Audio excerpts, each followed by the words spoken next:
50대 이상 남성이라면 반드시 알고 있어야 할 전립선 비대증에 대해 자세히 이야기해 보겠습니다. 전립선은 남성만 가지고 있는 기관으로 방광 바로 아래에 위치해 있습니다. 요도의 시작 부분을 감싸고 있으며 크기는 밤톨만 하고 무게는 약 15에서 20g 정도입니다. 젊을 때는 별 문제가 없지만 나이가 들면서 전립선이 점차 커지게 됩니다. 전립선은 원래 좋은 일을 합니다. 정자의 활동성을 높이고 에너지를 공급하는 역할을 하죠. 그러나 문제는 나이가 들면서 이 전립선이 과도하게 커지면서 요도를 압박하게 된다는 것입니다. 요도를 누르면 소변이 원활하게 배출되지 못해 다양한 배뇨 문제를 일으키게 됩니다. 전립선 비대증의 가장 큰 원인은 두 가지입니다. 첫 번째는 노화, 두 번째는 남성 호르몬의 존재입니다. 50대가 되면 절반 정도의 남성에게 전립선 비대가 관찰되고 60대, 70대가 되면 그 비율은 70% 이상으로 증가합니다. 노화가 진행되면 누구나 전립선이 조금씩 커집니다. 하지만 모든 사람이 증상을 느끼는 것은 아닙니다. 전립선이 커졌더라도 요도를 심하게 누르지 않으면 증상이 가볍게 넘어갈 수 있기 때문입니다. 남성 호르몬 역시 중요한 역할을 합니다. 특히 디하이드로테스토스테론이라는 강력한 남성 호르몬이 전립선 비대를 유발하는 주범으로 알려져 있습니다. 나이가 들어도 이 호르몬은 전립선 내에서 유지되거나 오히려 농도가 올라가면서 전립선이 커지게 됩니다. 이제 전립선 비대증이 어떤 증상을 일으키는지 살펴보겠습니다. 전립선 비대증은 세 가지 유형의 증상을 나타냅니다.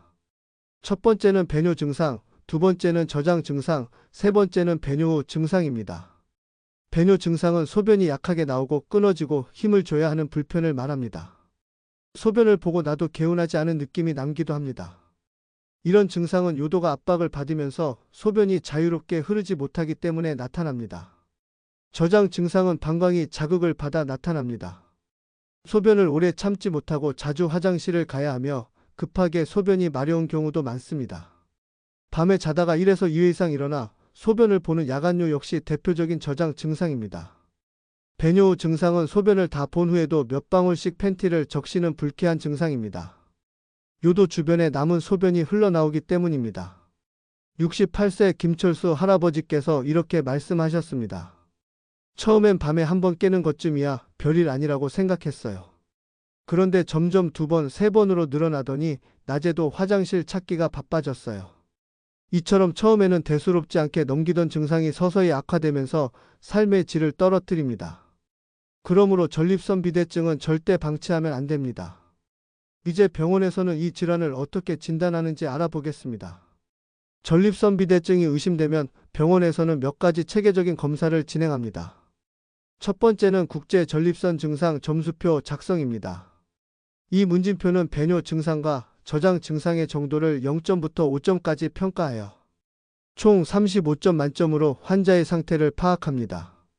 점수가 높을수록 증상이 심하다는 뜻입니다. 다음은 신체 검사입니다. 직장 수지 검사라 하여 항문을 통해 손가락으로 전립선을 직접 만져봅니다. 이를 통해 전립선의 크기와 표면 상태, 단단함 등을 파악할 수 있습니다. 정상 전립선은 부드럽고 탄력이 있는데 비대증이 심하면 크기가 커지고 표면이 울퉁불퉁해질 수 있습니다.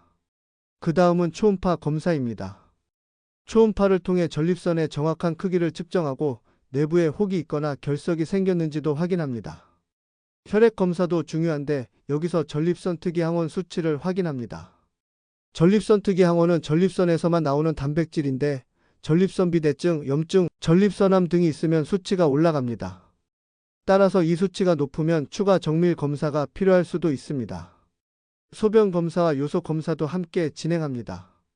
소변 검사는 요로 감염 여부를 확인하고 요소 검사는 소변을 얼마나 잘 배출하는지 파악하는 검사입니다. 소변 줄기의 속도와 잔뇨량을 측정하여 방광과 요도 기능을 종합적으로 평가합니다. 70세 박민호 할아버지는 이렇게 이야기하셨습니다. 솔직히 검사 받는 게 좀 부끄러웠어요. 그런데 의사 선생님이 꼼꼼히 살펴봐 주시고 초음파로 내 전립선 크기도 직접 보여주시니까 괜히 겁먹었구나 싶더라고요. 정확한 진단을 통해 자신에게 맞는 치료를 결정하는 것이 무엇보다 중요합니다. 전립선 비대증 치료는 환자의 증상 정도와 전립선 크기에 따라 달라집니다. 크게 생활습관 개선, 약물 치료, 수술적 치료로 나뉩니다. 증상이 가벼운 경우에는 우선 생활습관 개선으로 관리합니다. 밤늦게 수분 섭취를 줄이고 카페인이나 알코올 섭취를 피하는 것이 도움이 됩니다. 특히 밤에 과일이나 수박처럼 수분이 많은 음식을 먹지 않는 것이 중요합니다. 증상이 중등도 이상이거나 생활습관 개선만으로 충분하지 않으면 약물 치료를 시작합니다. 약물은 크게 두 가지 종류가 있습니다. 첫 번째는 알파 차단제입니다. 요도와 방광출구 주변 근육을 이완시켜 소변이 더 쉽게 나오게 해줍니다. 효과가 빠르고 복용 후 며칠 내로 증상 개선을 느낄 수 있습니다. 두 번째는 디하이드로테스토스테론 억제제입니다. 앞서 설명한 강력한 남성 호르몬을 억제하여 전립선 크기를 줄이는 약입니다. 효과가 나타나기까지 3에서 6개월이 걸리지만 전립선 크기를 20% 이상 줄일 수 있습니다. 73세 이두한 할아버지는 이렇게 경험을 들려주셨습니다. 약 먹은 지 일주일 만에 소변 줄기가 눈에 띄게 달라졌어요. 한 달쯤 지나니까 밤에 깨는 것도 줄고 훨씬 편안해졌습니다.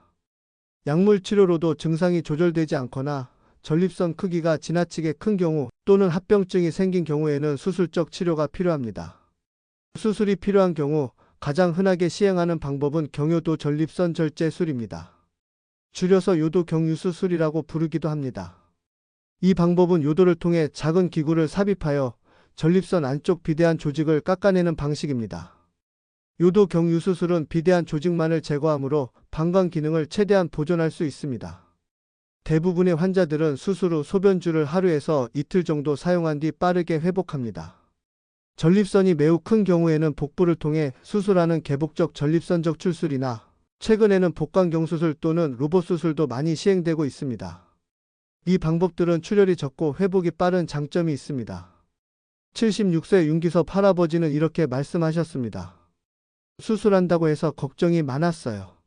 그런데 요즘 기술이 좋아서 그런지 일주일 만에 퇴원하고 소변도 시원하게 잘 보게 됐습니다. 수술은 무조건 피해야 할 무서운 것이 아닙니다. 적절한 시기에 수술을 받으면 오히려 삶의 질이 비약적으로 좋아질 수 있습니다. 전립선 비대증을 치료하지 않고 방치하면 심각한 합병증이 발생할 수 있습니다. 가장 흔한 합병증은 급성 요폐입니다. 소변이 전혀 나오지 않아서 응급으로 소변줄을 삽입해야 하는 상황이죠. 또한 방광 기능이 점차 손상될 수 있습니다. 소변이 자꾸 남아 방광이 늘어나고 결국 소변을 모으고 배출하는 기능 자체가 망가질 수 있습니다. 이로 인해 만성 신부전까지 이어질 위험도 있습니다. 79세 정한수 할아버지는 이렇게 회상하셨습니다. 처음에는 귀찮아서 병원 안 갔어요. 그런데 어느 날 갑자기 오줌이 한 방울도 안 나오는데 뱃속이 빵빵하게 아파서 응급실에 실려갔습니다. 그때야 후회했죠. 특히 고령자나 지병이 있는 분들은 전립선 비대증을 절대 가볍게 보면 안 됩니다. 정기적으로 검진을 받고 이상이 느껴지면 빨리 전문가의 진단을 받아야 합니다. 전립선 비대증은 나이가 들면서 자연스럽게 생길 수 있는 질환입니다. 하지만 생활 습관을 잘 관리하면 진행 속도를 늦추거나 증상 악화를 막을 수 있습니다. 첫째, 충분한 수분 섭취는 중요하지만 저녁 7시 이후에는 물을 너무 많이 마시지 않는 것이 좋습니다. 야간류를 줄이기 위해서입니다. 둘째, 카페인과 알코올은 줄이세요. 커피, 녹차, 술은 방광을 자극하고 소변량을 증가시켜 전립선 증상을 악화시킬 수 있습니다. 셋째, 배뇨를 너무 참지 마세요. 소변이 마렵다고 느끼면 바로 화장실을 가는 습관을 들이는 것이 좋습니다. 방광에 무리를 주지 않게 해야 합니다. 넷째, 꾸준한 운동이 필요합니다. 특히 걷기 운동은 전립선 혈류를 개선해주고 비만 예방에도 도움이 됩니다. 복부 비만은 전립선 비대증을 더 악화시킬 수 있기 때문입니다. 65세 김태수 할아버지는 이렇게 이야기하셨습니다. 의사 선생님 말 듣고 매일 아파트 단지 한 바퀴 걷기 시작했어요. 처음엔 힘들었는데 지금은 몸도 가벼워지고 소변 보는 것도 훨씬 편해졌습니다. 작은 습관 하나가 전립선 건강을 크게 좌우할 수 있습니다. 완벽하게 예방할 수는 없지만 위험을 낮추는 방법은 분명히 있습니다. 대표적인 방법은 식습관 관리입니다. 콩 제품을 꾸준히 섭취하면 전립선 건강에 도움이 됩니다. 두부, 청국장, 된장국 같은 음식에 풍부한 이소플라본 성분이 전립선 세포 증식을 억제해주는 효과가 있습니다. 또한 토마토를 자주 먹는 것도 좋습니다. 토마토의 풍부한 라이코펜 성분은 전립선염과 전립선암 예방에 긍정적인 작용을 합니다. 특히 토마토를 살짝 익혀 먹으면 흡수율이 더 높아집니다. 77세 김복순 할머니는 남편분과 함께 식습관을 바꾼 경험을 들려주셨습니다. 우리 영감님 옛날엔 고기만 찾았는데 요즘은 토마토 달걀 볶음이 없으면 밥을 안 먹어요. 덕분에 건강검진할 때 전립선 수치도 괜찮다고 들었어요. 이처럼 가족 모두가 함께 식습관을 개선하면 꾸준히 좋은 결과를 만들 수 있습니다. 또한 정기검진은 선택이 아니라 필수입니다. 특히 50세 이상 남성은 1년에 한 번 비뇨의학과를 방문하여 전립선 상태를 점검하는 것이 좋습니다. 전립선 비대증은 조기에 발견하면 약물만으로도 충분히 관리할 수 있습니다. 늦지 않게 관심을 갖는 것이 무엇보다 중요합니다. 전립선 비대증으로 고생하다가 다시 건강을 되찾은 분들의 이야기는 많은 사람들에게 큰 용기를 줍니다. 오늘은 특별히 두 분의 사례를 소개하려 합니다. 첫 번째는 74세 강동수 할아버지입니다. 강 할아버지는 소변이 자주 끊기고 밤에도 3번 이상 깨어나야 하는 불편 때문에 삶의 의욕을 잃고 계셨습니다. 하지만 용기를 내어 병원을 찾고 정확한 진단을 받은 후 약물 치료를 시작했습니다. 처음엔 솔직히 기대도 안 했어요. 그런데 약을 먹고 나니까 밤에 깨는 횟수가 점점 줄더라고요. 한두 달 지나니까 새벽까지 푹 자는 날도 생겼습니다. 이 나이에 다시 살맛이 난다는 게 참 고맙더군요. 두 번째는 68세 박영수 할아버지의 이야기입니다. 박 할아버지는 전립선 비대증을 방치하다 급성 요폐로 응급실에 실려간 경험이 있습니다. 그때의 고통은 잊을 수 없다고 말씀하셨습니다. 그때는 정말 죽을 것 같았어요. 오줌 한 방울도 안 나오는데 뱃속은 터질 것 같고 식은땀만 줄줄 났습니다. 수술 받고 나니까 이제는 시원하게 소변도 보고 다시 친구들과 여행도 다닐 수 있게 됐어요. 두 분 모두 공통적으로 말씀하셨습니다. 처음부터 겁먹지 말고 정확한 진단을 받고 치료를 시작하는 것이 가장 중요하다고요. 전립선 비대증은 부끄러워할 병이 아닙니다. 누구나 나이가 들면서 자연스럽게 겪을 수 있는 변화입니다.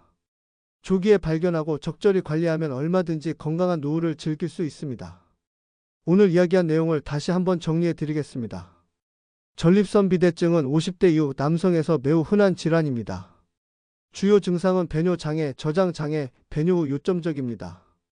진단은 문진, 신체검사, 초음파 검사, 전립선 특이 항원 수치 측정 등을 통해 이루어집니다. 치료는 생활습관 개선, 약물치료, 필요시 수술치료로 진행됩니다.